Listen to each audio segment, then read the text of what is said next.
Okay, so hey folks, welcome to CNCF Guna Community. So for today we are having Shivay with us. So he's a Google Summer of Code mentor and a MLH Fellow. He's been one of the active contributor in the community known as Meshery. Meshery is a multi-mesh community in Cloud Native Computing Foundation. So you can see him contributing to various components of the Meshery. He's also a former meshmate. So meshmate is kind of a mentoring newbies and new students while getting through the Meshery landscape.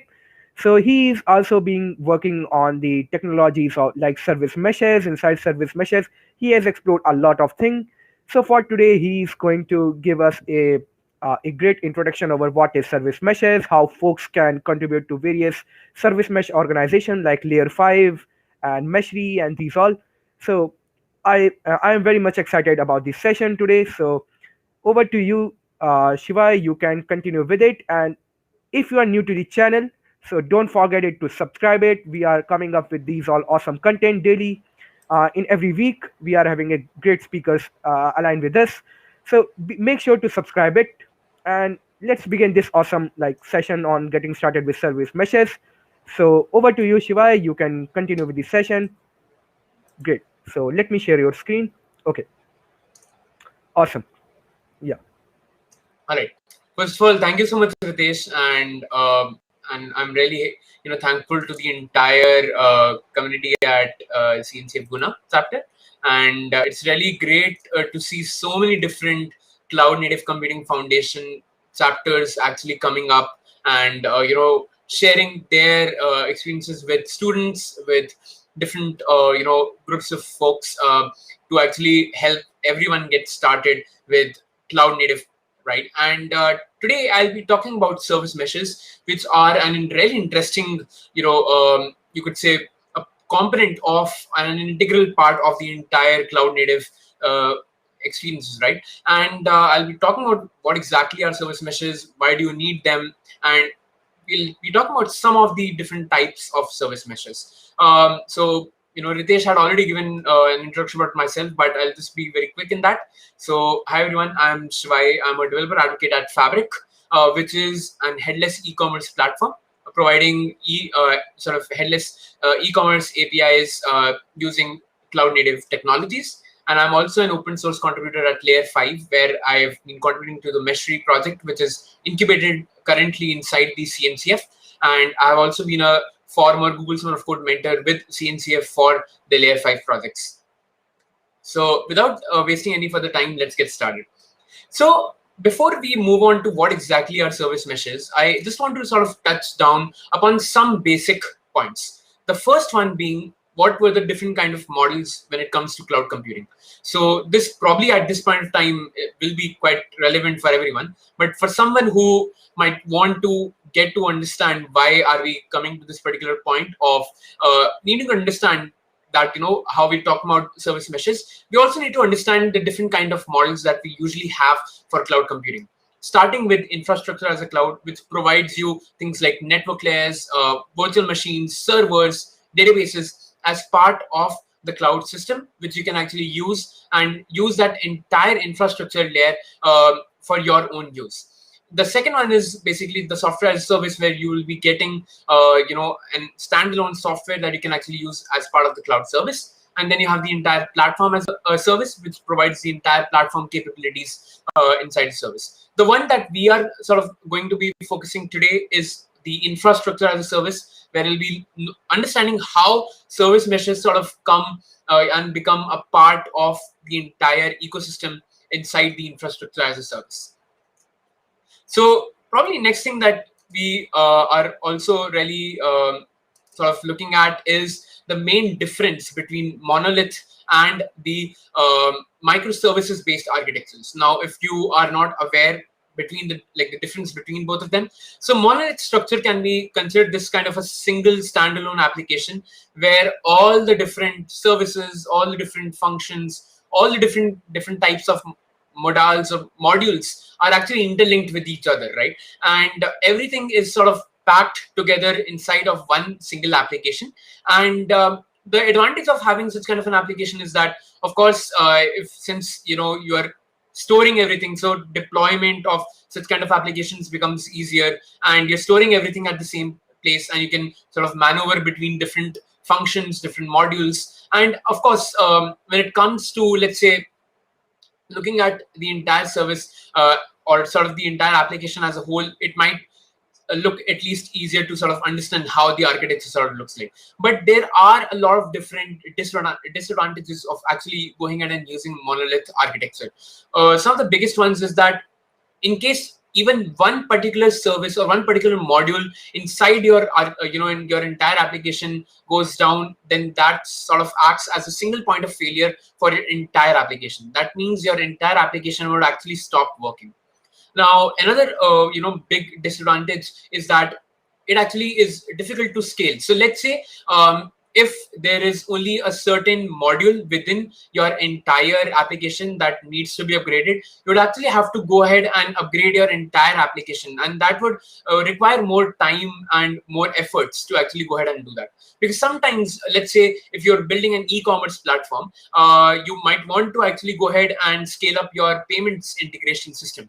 But since the entire application is sort of being hosted together, and all the modules are interlinked with each other, that makes the scaling of a particular service or a particular function more difficult, right? And again, when you want to probably go ahead and actually you could say respond, or like, let's say, change to a new architecture or a new language, then what that would mean is that at that case, what will happen is that you will have to actually go ahead and change your entire application, and that would require so much amount of manual effort to go ahead and change your entire architecture of your application.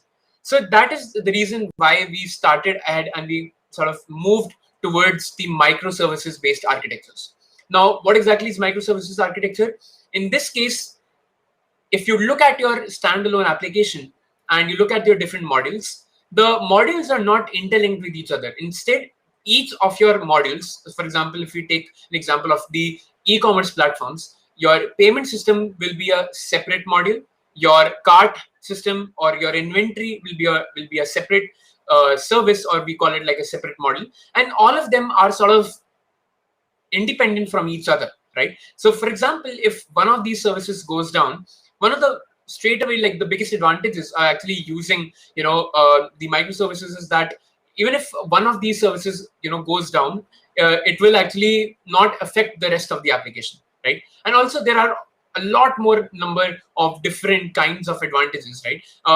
Probably the biggest ones is that you can scale up each service individually, because since they're not linked with each other, each of the services, if it requires some kind of scaling, let's say you want to increase the payloads, or you see a huge amount of incoming traffic coming into that particular service, you can just go ahead and increase the bandwidth of that particular service without affecting the rest of the application.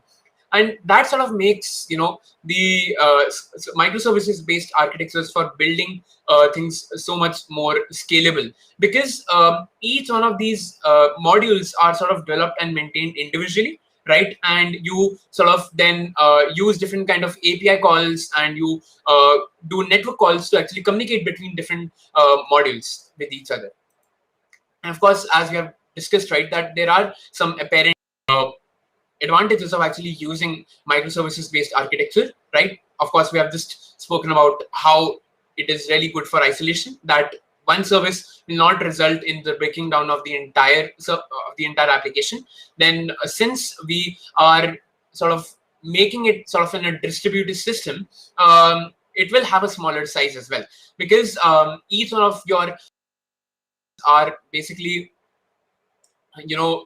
having an individual component attached to them, right? And then you can scale up each one of these services individually. And of course, the biggest one is that when we look at each one of these services, these are they're on their own a standalone service. So let's say if you want to change some kind of configuration, or you want to change the language in which that particular microservice has been written, you can easily just go ahead and do that without again affecting your entire system, right? So that makes it a lot more easier to actually go ahead and manage this kind of a system. And those are sort of, the major advantages of why we decided to shift from a monolith to a microservices based architecture.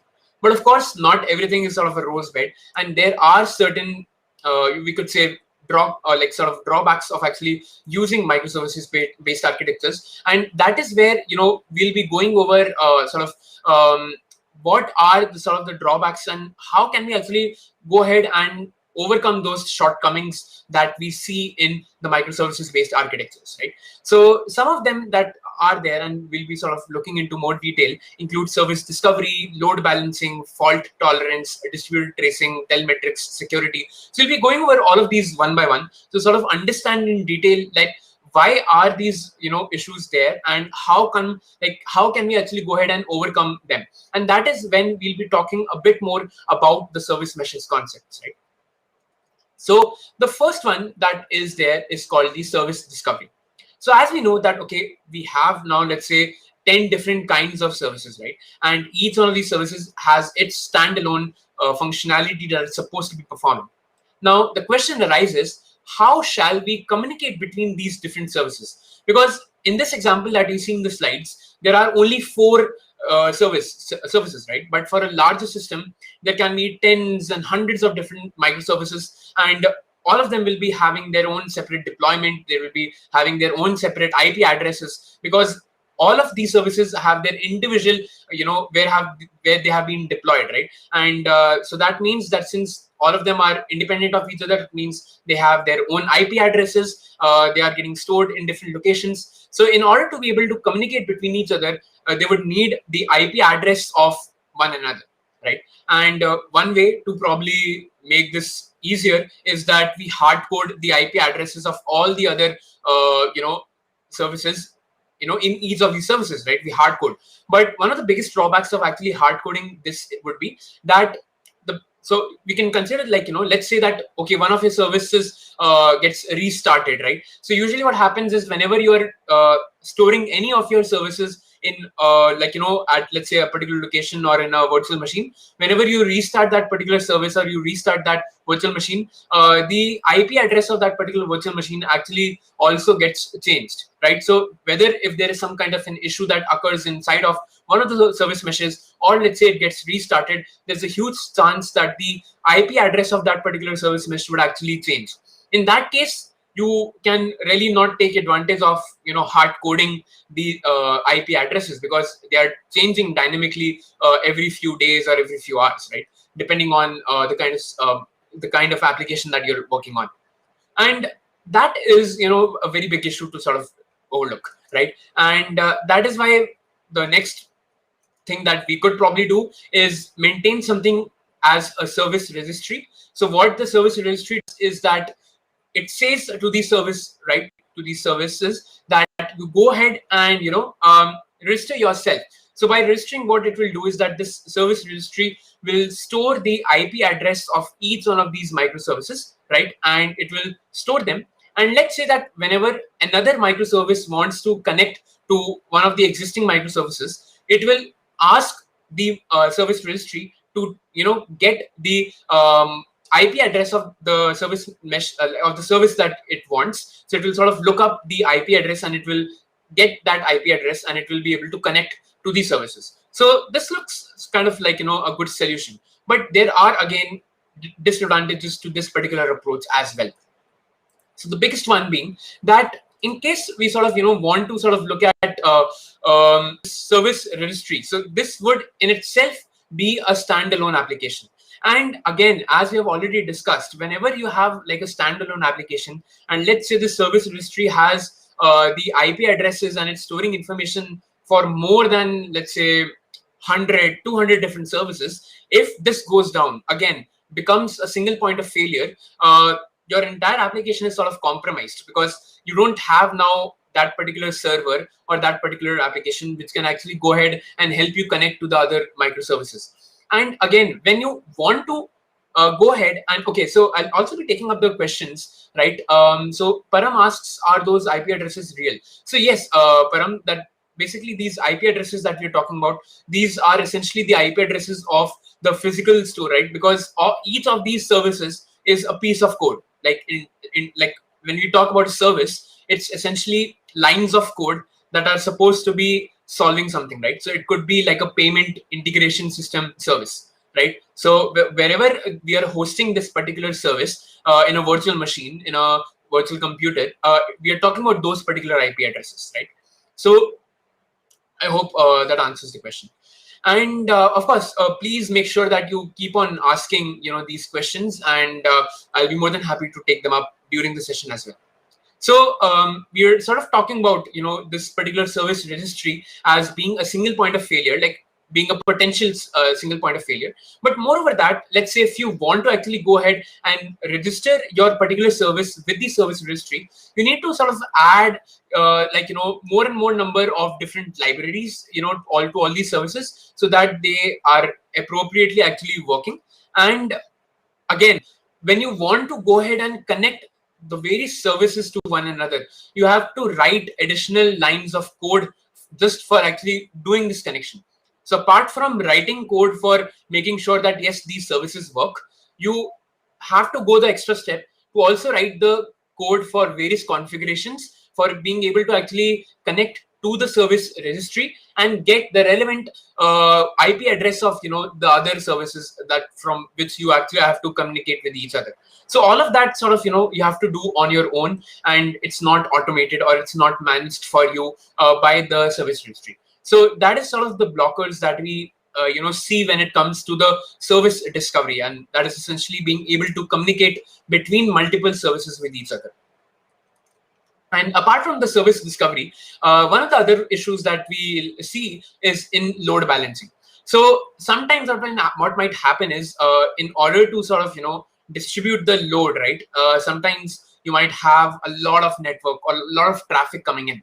So you might have to actually go ahead and create multiple copies of a single service so that it can handle multiple requests, right? Because let's say if a single service is not able to take or sort of control of multiple requests, so you might have to go ahead and create multiple copies. And now what happens is that, let's say if you want to connect another service with each of these copies, you have to set up individual connections between each of these services, right? So basically you have to maintain, or you have to sort of maintain that load balancing between each of these different copies.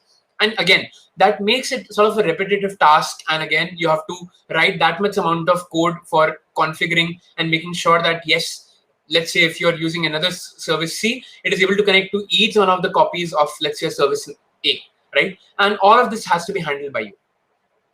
Now, one of the other disadvantages that we are talking about is called as deployment. Now, this is sort of called as traffic splitting, and this sort of comes under the traffic management. We'll be talking more about how service meshes help in traffic splitting. But essentially, when we talk about deployment of our applications, right, there can be two different types of deployments. So let's say we are making new changes to our services, and we want to go ahead and actually make it live to the public, so that whosoever is using the application, they're able to use the new version of your services. So the first one that we have is called as the rolling deploys. So in rolling deployment, what we do is that we basically take the entire traffic from, let's say, an earlier version of your an earlier version of your service. We switch it to the newer version of the service, right? So what the idea is that we have to transfer that in a while so that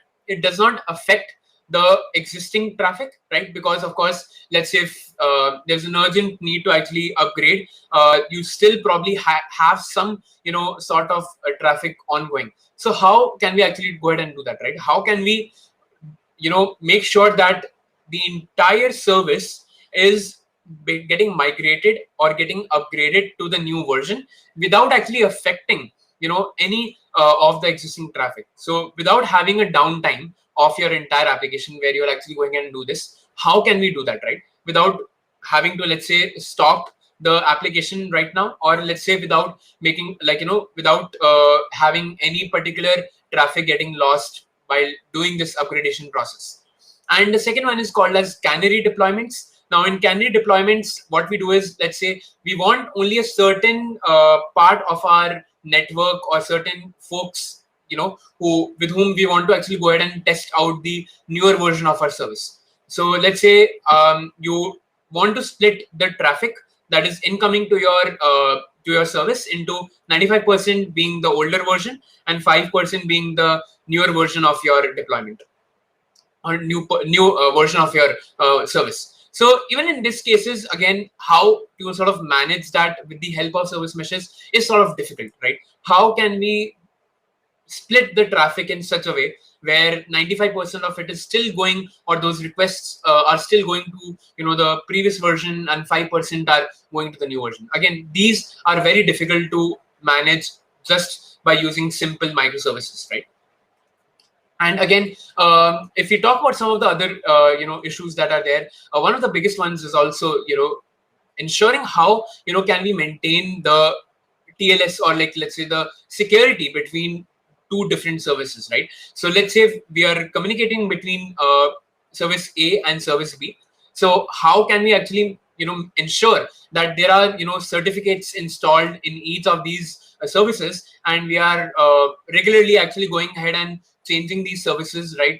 The certificates of these services, and making sure that whenever two of these services they connect with each other, there's a proper HTTPS, or let's say a TLS based security sort of line between them, so that we can ensure that whenever there's some kind of changes in or let's say there's some kind of transmission of data or some kind of information between these two services, there's no sort of potential attacks that can actually happen, and we are able to save our services. So how can we actually go ahead and do that, right? That is also natively slightly difficult when we are just talking about services, because it becomes sort of difficult to manage, because sometimes, let's say, if one of your services certificates gets leaked, then how can you make sure that you update that particular service, and you are able to update the certificates of that particular service? So that is where from a security point of view as well, there are some kind of shortcomings when it comes to just the basic services and how they're communicating with each other. And sort of we have talked about all of these different kinds of issues that we sort of run into when we are talking about services, right? And these microservices, and that is where we are now coming up with the idea of the service mesh. Now, before we move on to what exactly are service meshes, I would like to just go over the motto of service meshes, and that is, do not burden your code with infrastructure related decisions.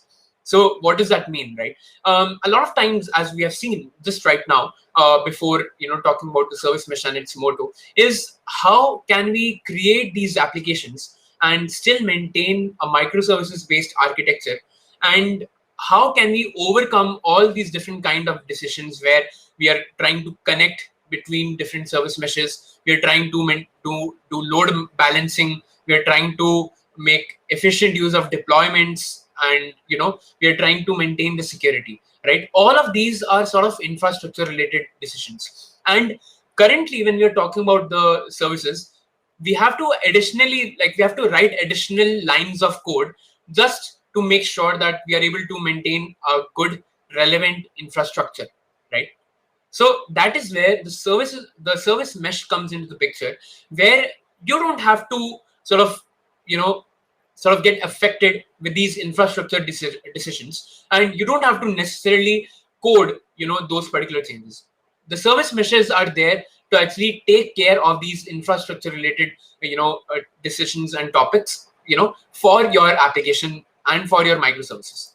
So essentially, a service mesh is sort of that so over here, like in the definition we have mentioned substrate, but I probably like to call it as a medium, right? A medium between different kinds of microservices that helps the connectivity between these microservices possible. And we're not only just talking about the connectivity in terms of the actual data or information being flown, but also in terms of the security, the connection in terms of being able to understand, okay, what is the correct IP address of the particular service mesh, right? And all of this is possible with the help of service meshes. And also on top of that, it does overcome the shortcomings of the microservices and helps with things like service discovery, authentication, traffic splitting, traffic monitoring, right?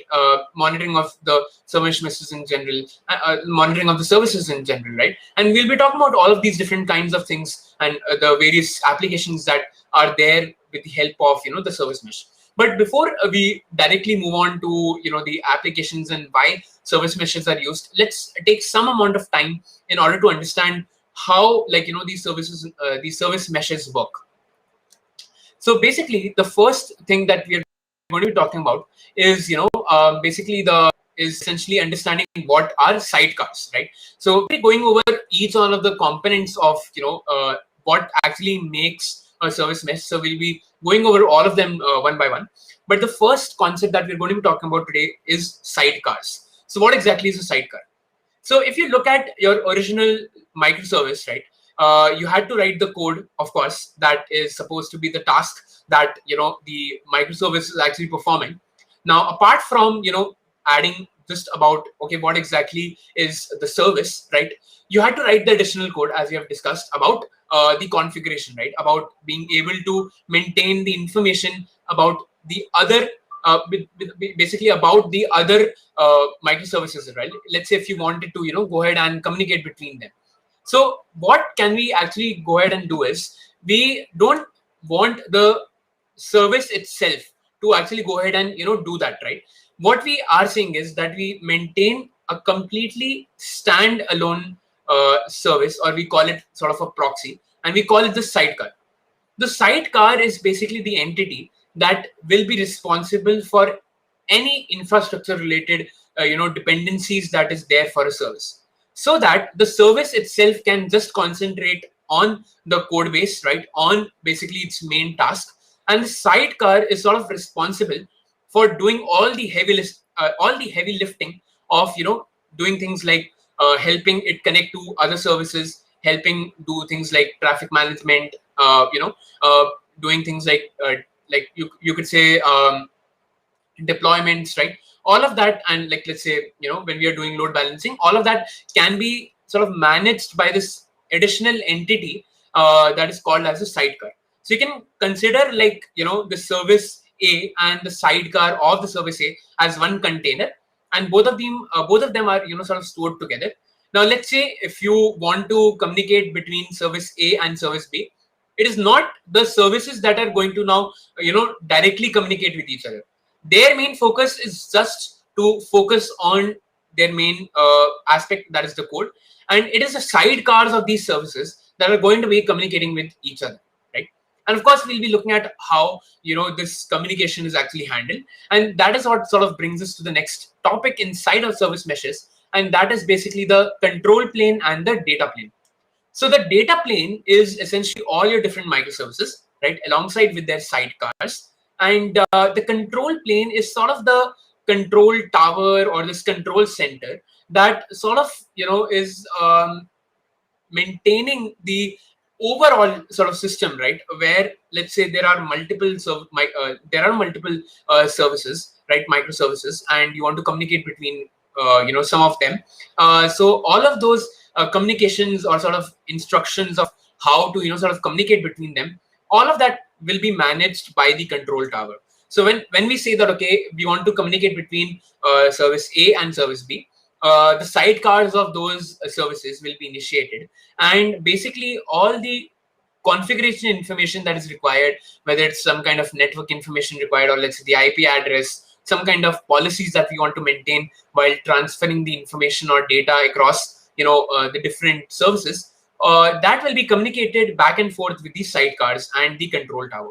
So let's say that the sidecar A sends information to sidecar B, that will be going through the control tower that maintains the information about how that information needs to be flowed, what are the different configuration that are required, right? What are the certificates? So when we talk about certificate, that is a security certificate, right? How that needs to be done, and with the help of that information, you'll be able to then transfer information or transfer, the sort of the data between the different services, and that is sort of maintained by this control tower.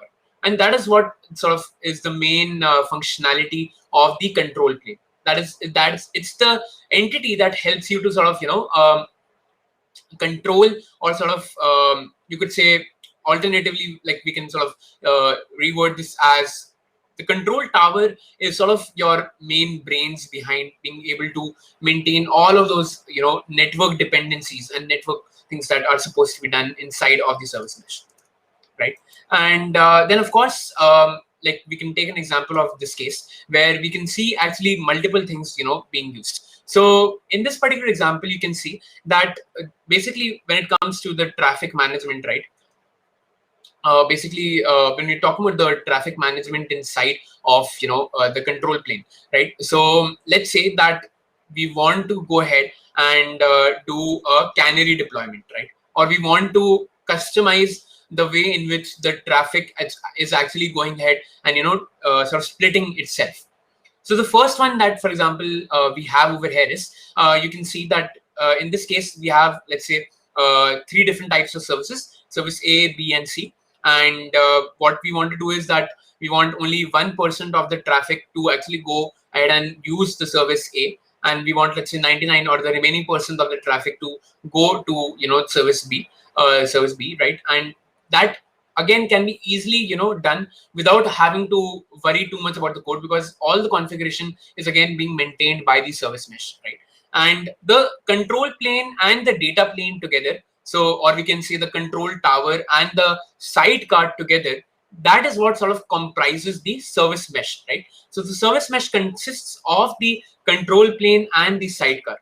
So everything that is related to the configurations, that is managed by the service mesh. So as we discussed, right, that whether it is like when we're talking about the site or sort of the traffic management capabilities of the service mesh, right, that can easily be handled without worrying too much about the services themselves. And for example, let's say you want to change between the security protocol from HTTP to a gRPC based security protocol. Again, we don't need to worry too much, because that can be easily handled by changing the configuration inside of the control plane. And you can change the security way in which you're sort of maintaining security between two different services. So all of that can be easily again managed with the help of a microservice, with the help of a service mesh.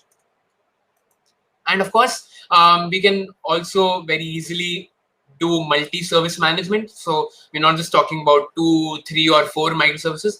You can have hundreds of microservices, right? And again, since we are not really doing the configuration of or hard coding those like, let's say, IP addresses inside of the microservice itself, all of that is being handled by the control plane. And if you want to go ahead and communicate with any other service, just initiate the sidecar of that particular service, and you can easily connect to an additional service and communicate with the sidecar of that particular service, and all that will be easily maintained by the control tower. And of course, the next question is, like, we actually have multiple or like various different kinds of microservices, right? So probably the first ever microservices that were sort of introduced, one of them was Vulkan, that was in 2014. Even before that, the development of these service meshes was going on, and since then we have had like a lot of different service meshes. A lot of these are open sourced. A lot of them have been are being actually used by hundreds and thousands of companies who have sort of migrated over to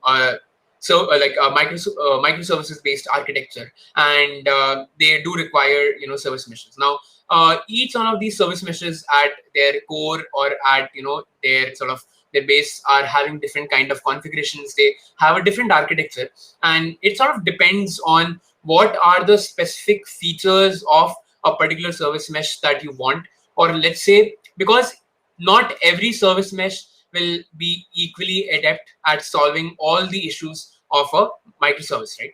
There will be certain service meshes that handle, let's say, traffic splitting better.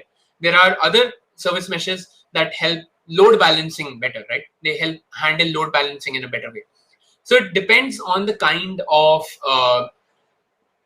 like a thing that you're working on, or the kind of solution that you're building, and what is the overall architecture of your microservices based system. And then you can, sort of choose between the relevant service meshes, and you can try that out and see which one sort of fits the best for your use case. So some of the most famous ones out of all of these that you see are basically Linkerd, Istio, right? Then we have Open Service Mesh by Microsoft. We have Kuma. Nginx Service Mesh is one of the latest ones, right? So all of these different service meshes are, again, then you have also Console from HashiCorp. So basically all of these different service meshes are, again, sort of similar, but then they are also different from each other. Again, we'll be talking about, let's say, two of these service meshes in detail. We'll be talking about Istio and we'll be talking about Linkerd, and we'll be seeing what is sort of the fundamental difference in the architectures of both of these different service meshes, right? So this sort of gives you an idea of, like, what is sort of how much service meshes today play an important role inside of helping make sure that all the different kind of microservices that we have are running smoothly, and we're able to overcome their deficiencies, right? And the first one that we're going to be talking about today is the Istio. So Istio was sort of a collaboration between Google, IBM, Lyft, and it is open sourced by Google in 2017, and it is one of the most popular service meshes, right? And again, the major advantage of the Istio microservice, right, or sort of the main advantage of the Istio service mesh is that it can help connect. And so the main two advantages are that it really sort of has a deep focus on connectivity, then maintaining the security. So whether it's like the security standards, and then helping to actually monitor between the different microservices, right? And if you look at the architecture of the Istio, now, of course, right, we had basically spoken about the control plane and then the data plane. So in this case, when we talk about the control plane, of course, one thing to keep in note is that we will be basically having separate APIs, for each one of these service meshes. So when it comes to the control plane API, we have essentially three different components inside of the control plane, that are the pilot, mixer, and Istio auth.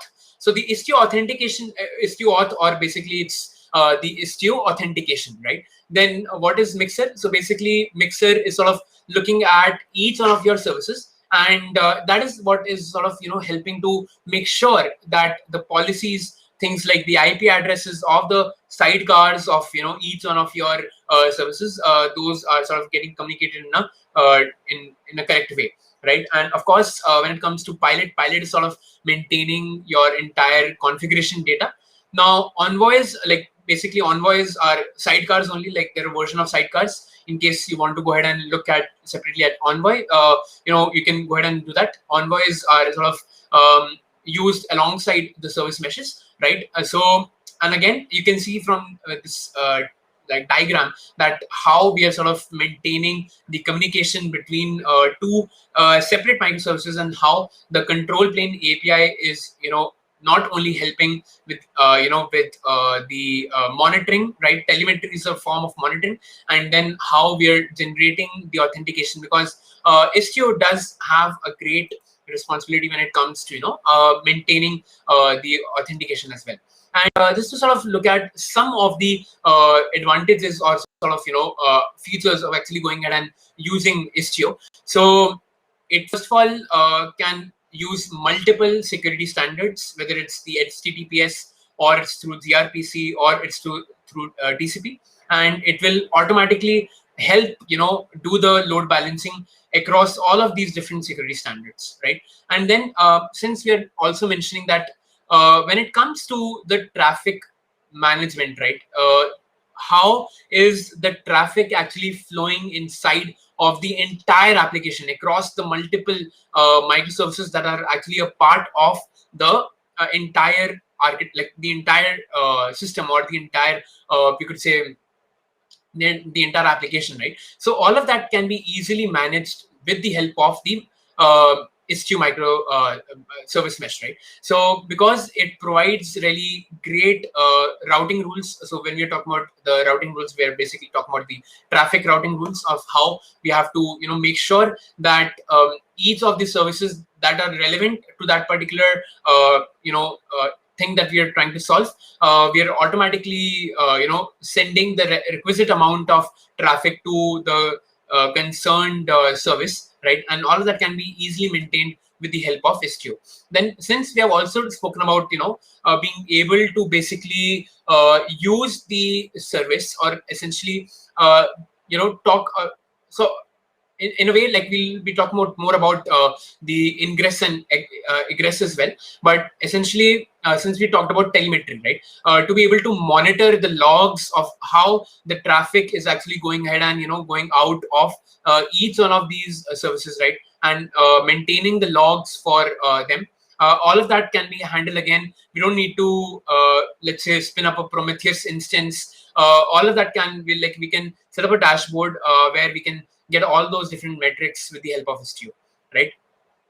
Now, of course, I would just want to probably go ahead and speak just a little bit about two two important concepts. The first one is ingress. So basically, what happens is that, let's say when we're talking about Istio, right? The situation is that, let's say your existing services are currently running on VMs. That means that they have little to no service to service traffic, right? So what will happen is that in case of ingress, the benefits is that you basically gain granular traffic control, and basically whenever you are monitoring the different services, you're sort of we can get the monitoring there, like we can get the monitoring there without having to actually deploy multiple sidecars. So, like, for each corresponding service that we are running, we don't need to, let's say, deploy sidecars for all of them, right? So that all of that is sort of handled with the help of the ingress. So I hope this sort of is sort of understood by everyone. Now, apart from just talking about all of these different things, right? Okay, so I think there are certain questions that are also coming in. We can sort of take them up one by one.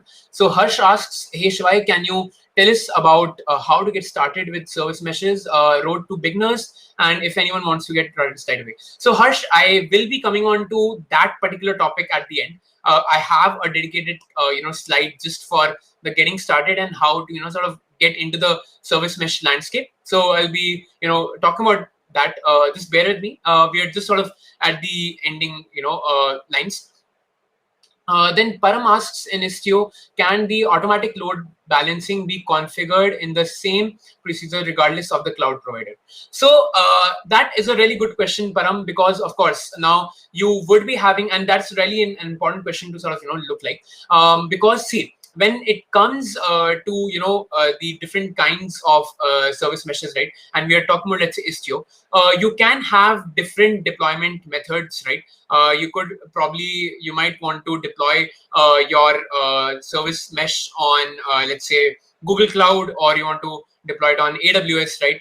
So the main idea behind the configuration when it comes to the load balancing, right? Because if we just go over the architecture again, right, when we are talking about how we are communicating back and forth between the different envoys, or between the different sidecars, whenever we are writing that configuration, that can definitely be independent of the cloud provider, right? And the main changes that you probably might have to make are in terms of like understanding how each of these services that we have deployed, how are they deployed, what are the configuration that are there for each of these microservices that we have deployed. So that might be the main change that you have to that you might have to make. But in a nutshell, there should be not a lot of issues, to actually go ahead and make multiple changes to, the configuration that is required for load balancing. So I hope that makes sense. Then Mukul asks, can we perform distributed tracing like Jaeger in service meshes? So yeah, we can definitely go ahead and do that, Mukul, because when it comes to, so if we just talk slightly about distributed tracing. So since, we have multiple, we can have multiple services running at the same time. So being able to actually go ahead and trace the aspect of each one of those services is really important, right? Like to know, okay, what is the current standards being maintained and what is the current ongoing processes that are happening in multiple services, right? Because it's sort of a distributed architecture that we are following, and it's really important. So that is basically the support for distributed tracing is definitely there in my service meshes. Then the next question is by Naman, who asks how to get started on contributing to Meshery. Again, Naman, I'll be coming on to that question very soon when we talk about how to basically get started with service meshes, right? So I'll be back to your question very soon, and we'll be discussing about sort of, the getting started guide on how you can get to contribute to to basically microservices service meshes, right? So just bear with me. We'll be coming on to that very soon. So we can move on to the next one, but of course you can keep in coming in your different questions, right? So the next thing that we are going to be talking about is basically the Linkerd, right? So Linkerd is again another important service mesh that is, being used widely, and again it started initially as a network proxy. So again, what exactly is a proxy? So we define the proxy as, let's say, basically that sidecar, right? And that helps you to manage the communications with the control plane and help you to communicate between different services. So then it was sort of configured into, into a full-fledged service mesh, and it was officially launched in 2018. Again, it's widely used, and we can sort of see the main difference between the services, like for example the Istio service mesh and Linkerd. So if you remember, when it came to the to Istio, it had very dedicated structure that was there for the authentication, for maintaining the configurations. Now if you look at the Linkerd and we compare between the control plane and the data plane, so in case of the data plane, each of your service will have the Linkerd proxy, that is your sidecar, and alongside your application, that is your main service. And then your control plane will have things like, of course, the API, right? The proxy API, basically the control plane API. Now, one main thing that you'll see as a difference between the Linkerd and Istio is that Istio, as we spoke, was having an inbuilt metrics, right? You could log metrics inbuilt. Now, in case of Linkerd, it does not have that, right? And you have to use external monitoring services like Prometheus. Now, again, if you don't know Prometheus, it is sort of a monitoring service that you can use. So where it's to monitor the performance of your application and how the health of your entire application is there. Or let's say if you want to monitor the machine learning capabilities of your machine, that can also be handled with the help of Prometheus. So if you want to log metrics, if you want to log the performance, you'll have to use Prometheus as well. So it does not have its inbuilt one. So with the help of the public API that is there for the control plane, you'll have to use external services, and you can expose your public API to actually connect those external services with your service mesh, right? So that is one of the biggest differences between the Linkerd and Istio. Now, of course, we have, as I showed you in a few slides earlier, that there are like literally hundreds of different kinds of service meshes. So of course, talking about each one of them, will not be possible for this particular session. But of course, just to sort of give a recap, this tabular format sort of shows the main difference between three most famous or most widely used service meshes, that are Istio, Linkerd, and HashiCorp console. And you can see what kind of service or what kind of functionality is actually present in each one of them. Again, as I mentioned at the start of this particular session, when I was talking about service meshes, that each one of these service meshes does not have functionality to do all the different kind of things. So when it comes to the traffic redirection, that we want to redirect the entire traffic altogether, Istio is really good at doing that, right? Doing things like load balancing, canary deployment, all of them are very easily handled with the help of Istio, right? But where the issue sort of comes up for other kinds of service meshes, doing auto monitoring, right? Doing certificate management, because Istio itself is highly having like a separate component just for the Istio auth that we use, right, for authentication of or managing the certificates, managing the TLS, right? All those different kind of configurations are automatically managed with the help of Istio, but those are not there inside of Linkerd. So depending on the kind of application that you're building, right, you might have to use different types of services. Now, if I also just go ahead and talk briefly, like very briefly, on the 5 most important or the 5 major service meshes, right? So the first one, that is Linkerd. So Linked's main advantage is in terms of performance, right? That Linkerd is really good for performance. Then when we come to Istio, again, Istio is having a really good set of features for extensibility because it has inbuilt tools for monitoring, for doing security things. When it comes to console, it also does have support for non-Kubernetes based workflows. So it does not have to be necessary that you have to run your service mesh inside of a Kubernetes cluster, right? You don't need to necessarily do that. And console can be used for non-Kubernetes based clusters as well. When you talk about Nginx based service meshes, it has a really good capability of interoperability. And then we have something called as the network service mesh. Again, it has its own set of advantages that you can actually use. So basically, as you can see, that each one of these different services, right, each one of these service meshes has their own advantages, and it again, you have to sort of go ahead and see which particular service mesh is useful for your own use case. And this sort of just shows again the difference between the different types of microservices. Again, this one is Istio, this is Nginx, this one is Linkerd, right? And then we have Open Service Mesh by Microsoft, right? So these sort of showcases the comparison between the different services and how they are sort of looking at the traffic management sort of and see, okay, which one of them have access for traffic splitting, traffic specifications, right? So you can see basically the major differences between all of them, right? I think I had probably missed out, and of course, if you do have questions, make sure to keep them coming up.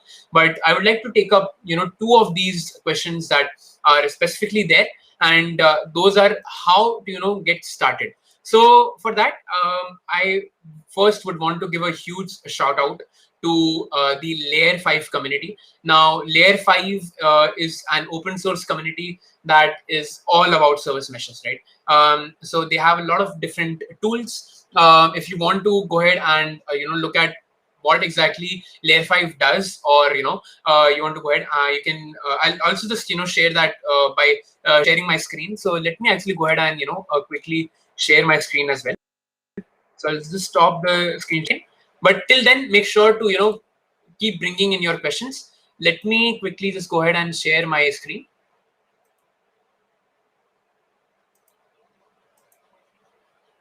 All right. So let's see.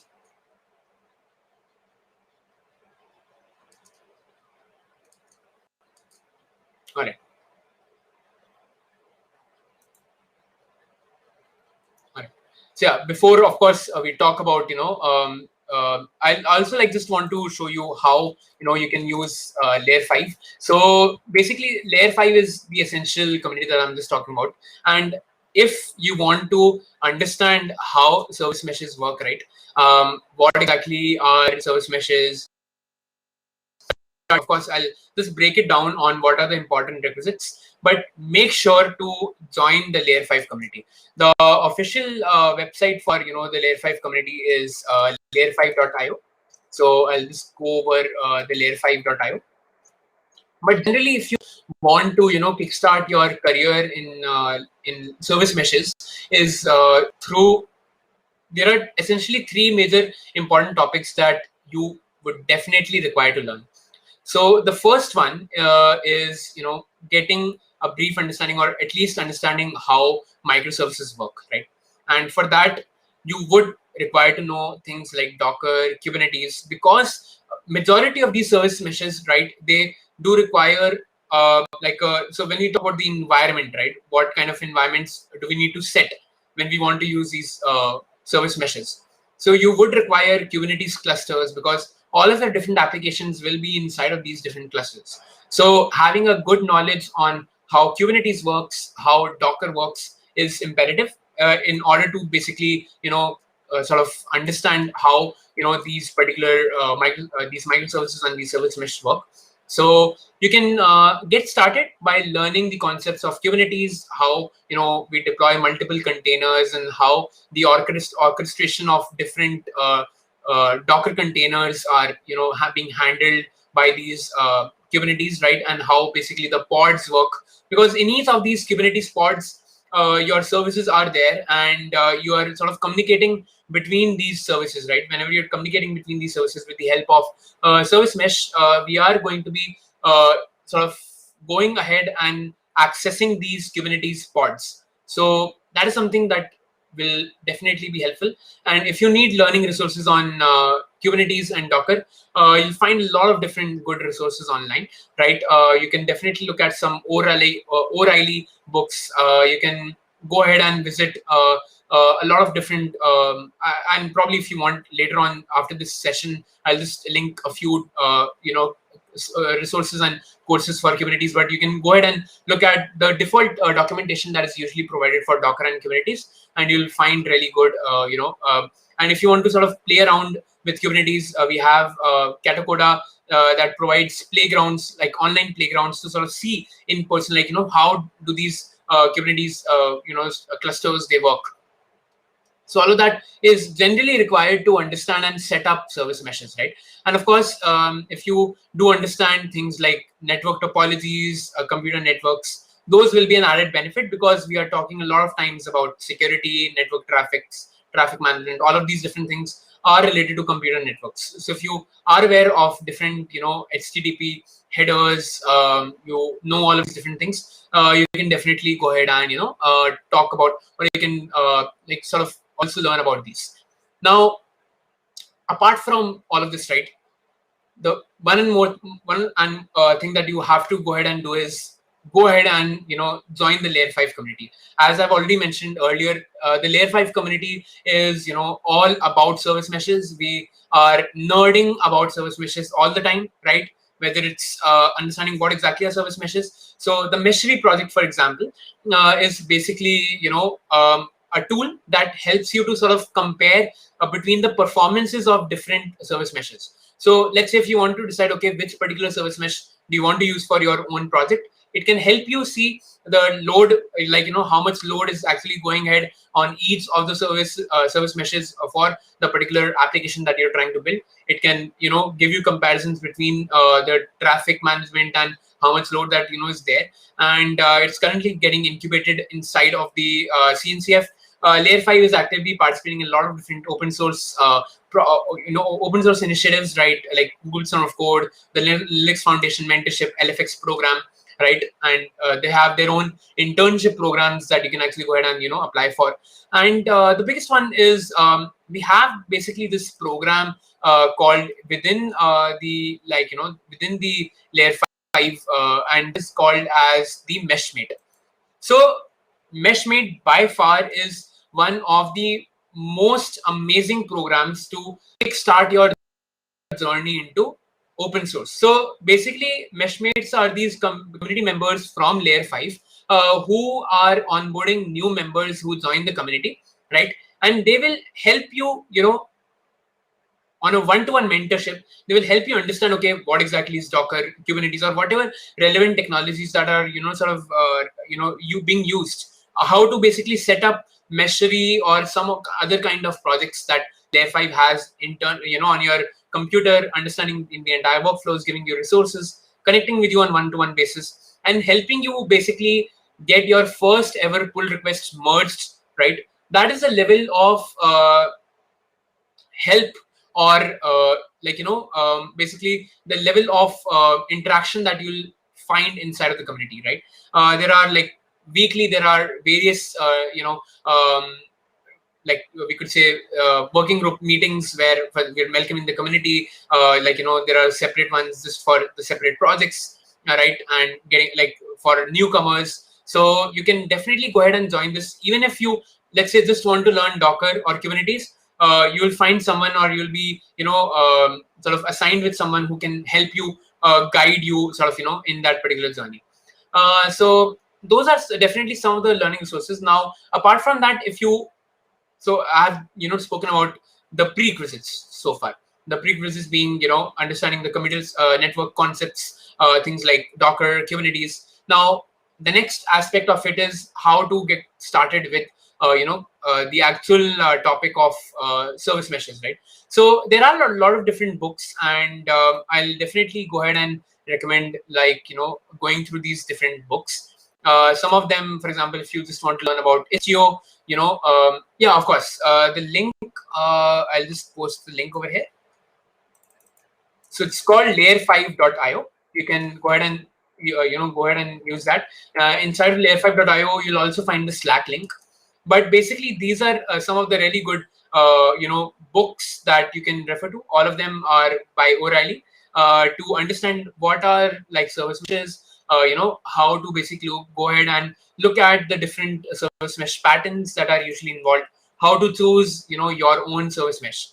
And generally, again, there are again a lot of different code walkthroughs as well. So you can go ahead and look at these service mesh labs that help you look at, okay, how to set up your first ever service mesh, and then how to use Meshery alongside that. Or let's say you want to compare between the performances of different service meshes, right? Also, you have like working workshops where you are guided in a step-to-step basis of how to go ahead and run these labs. So you can also sort of go through these if you want to get started with any one of the service meshes, right? Again, in general, if you have any sort of kind of questions, right, you can go ahead and do that. Now, to answer the question of Naman, that is how to get started to contributing to Meshery. Again, do join the community, right? The Slack community. The link to the Slack community is right over here, and I think it's slack.layer5 or layer5io.slack.com. So join the layer5 community. Over there, we have dedicated channels for Meshery, and you can showcase your interest in Meshery. You can join the onboarding calls for newcomers, and for Meshery that happens every week. You can get started by looking into what exactly is Meshery. We do have like a separate website dedicated for Meshery. So apart from Meshery, we also do have a lot of other things like service mesh interface, service mesh performance, right? And you can go ahead and look at how how Meshery works, how to run Meshery, right? What are the different advantages of actually going ahead and using Meshery, right? You can study all of this and join the community, and one of the meshmates or someone from the community will help you get started with your first ever pull request. So they will help you to understand how you can set up Meshery locally in your system, right? And how to contribute to it. So all of that can be handled because everyone in the community is super helpful, right? You will not have to wait for days or weeks. You'll definitely get a response from someone from the meshmates very quickly as well. So those are definitely some of the good ways in which you can go ahead and use. But yeah, let me know if anyone has any other questions apart from these specific questions. Would love to know if anyone has questions regarding what we have covered today. The major aspect of what we want to cover are what exactly are service meshes, right? So if I just want to probably break it down in a nutshell, as sort of a summary of what we have covered in the past 1 hour, is essentially that we are talking about, first of all, microservices, right? We're talking about a system that we are building using microservices. That means each one of your services is being deployed and is being hosted individually, right? You have to communicate between these different types of services, right? In order to make sure, let's say, to perform a particular action. Sometimes it becomes very difficult to manage that, right? There are issues with balancing, load balancing. There are issues with security, and to sort of overcome all these shortcomings of microservices, that is where we are, bringing in, or we are sort of introducing the the service meshes, right? That is where sort of the major aspect of the service meshes is coming into the picture, right? There are multiple types of service meshes, and each one of them does help in some way or the other to help solve the issues of traffic, splitting, traffic management, of how basically the requests are being used. And essentially these are all APIs, right? These are being APIs. These could be APIs being written in Golang, or you can write, right? And then of course all the configuration that is being maintained is being used. And to sort of get started with these service meshes, you definitely do require some amount of prerequisite knowledge on Docker, Kubernetes, because of course all these different kinds of service meshes that you'll see will be running in some kind of a Kubernetes based cluster or an environment. But apart from these, if anyone has any specific questions, feel free to ask.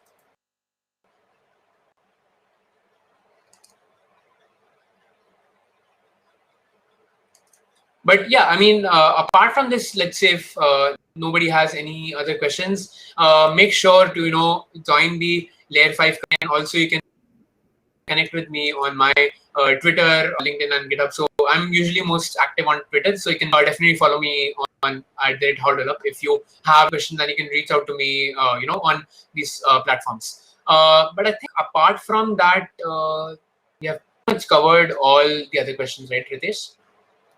Yes, yeah. We have covered most of the questions. So, anyone have any question? I'm sorry if you're speaking something, I'm not able to hear you. Wait a second. Hello. Yeah. Okay. Okay. Yeah. Are you able to hear me? I'm sorry, I can't hear you probably. Okay. Yeah. Someone in the chat, just press if you are able to hear me. Yeah. Okay. Yeah. Now it is fine. I guess there is a network connection, like some kind of a issue with network connection. Okay. So if someone have any question, you can drop onto the chat so that we can take a look. I guess we have answered most of the question. Okay, so yeah, we have answered most of the question. So it's been great, folks, to see you here learning these all concepts of service meshes. So it's been great to have you, Shivay, for this session. You have gone from a zero level to some of the advanced, where we are going to where we are comparing the Istio and Linkerd, the difference between them, and we have seen about most of the names of the service mesh, and we have discussed some of the important service mesh in very much detail.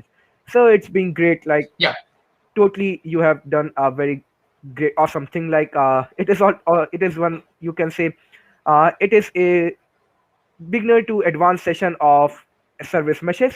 So if someone has seen this video perfectly, then it is very easy to get onto the layer 5 and start contributing to layer 5. So be sure to join the layer 5 Slack channel. It is very, you can say, welcoming community. People are always awake. If you and the one of the best thing you that I have found on that community is like there are a lot of good first issue to take it. Like every absolutely. time there is a list of good first issue coming on, like every day. If you find in the morning, if you wake up and you see a list of good first issues are open, people who want, they can grab it. So there are always some kind of a good first issue and to grab it on, whether you are a web developer or a cloud native person who is in knowledge of service meshes.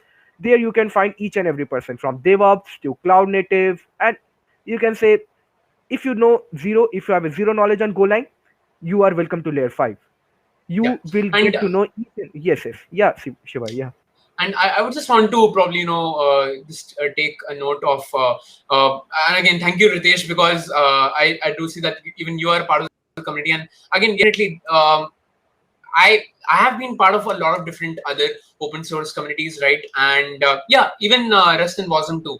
So basically, Rust is being used in this project 5 called as and I think it's as image. I slipped out of my mind, but basically it's definitely based on WebAssembly as well. So let me quickly go ahead and show you the particular project. And the project is called as Image Hub. And within Meshery itself, we have something called as Wasm filters. So the Image Hub project has completely been written in Rust, and it has been sort of, we are exploring WebAssembly modules inside of this, and you can contribute to the Image Hub project. And within Meshery itself, right nowadays we are sort of working towards different kind of WASM based filters, and you can also go ahead and see how those WASM based filters are actually being used as well. So if you are inclined towards Rust Lang or towards WebAssembly, again you'll find really good innovative cloud native applications of WebAssembly inside of Layer 5. Because if you are aware, basically there's a cloud native WebAssembly day, and I'll be speaking at this particular year's KubeCon NA regarding machine learning in WebAssembly in cloud native, right? So you definitely can have that look as well. So if you are interested in these two topics, you can go ahead and look at the Image Hub project as well. But yeah, as Ritesh, you were saying, right, that I've been part of a lot of other communities as well, but I don't find any other community as compared to Layer 5 that has been such, kind of a welcoming community. And I would also sort of, because sort of just want to do a shameless plug, because I'm currently working at, Fabric, which is basically an headless e-commerce platform. So meant for providing microservices based APIs. So basically, what is headless? Headless is essentially a way in which we can go ahead, and I'll just probably just go ahead and showcase the project, because if you are interested in contributing to if you're interested in e-commerce platforms, and if you are interested and basically the cloud architecture, cloud native infrastructure, you can apply for roles at Fabric. They are they are sort of hiring for software engineers. So like Fabric is essentially an e-commerce platform providing headless e-commerce APIs. That means basically your front end, or usually what you have, your stores, all of those are not like sort of a monolithical architecture, right? All the different kind of services that are usually there, in e-commerce. For example, it could be like a payment gateway system. It could be like, let's say, the inventory system. All of these are separate services, right? And we are using basically individual APIs to, just use something from each one of these different services that we have. And all of that is being helped with the help of headless, APIs. So if you are definitely interested in microservices based architectures, you can apply for roles. We are actively hiring for for the same. And very soon there will be a lot of different initiatives launched for open source as well. So you're definitely welcome to apply for roles over there as well. But yeah, I mean, that sort of is what I would want to end with. And again, service meshes is advanced, but again, it's a really fun topic to sort of look at if you are interested in the cloud native space. And service meshes are again a really integral part of the CNCF community, right? So yeah, I mean, that's pretty much it from my side. Ritesh, I think you can come back, but I'm really thankful to the entire CNCF Guna community for inviting me over and speaking about service meshes and sort of nerding over service meshes today. Yeah. So all the folks, you can join. You can connect with the Shivay on Twitter, on Facebook. On you can follow him for in GitHub. Just drop him a message if you want any kind of resources regarding Kubernetes, Docker, or service meshes, or getting how to get started with Layer 5. He's previously been a mentor and currently also mentoring new people who are joining Layer 5 and Meshery. So that's it from my side. So if you have any question, make sure to connect with the Shivai and ask him. All these slides and the things which are available with Shivai, all the links will be available onto the description, so you can take a look after 12 after the 12 hours. So thank you everyone for tuning us today. Have a good day ahead. So yeah, Thank you very much. Thank you, yeah. Ritesh. Bye, everyone. Bye.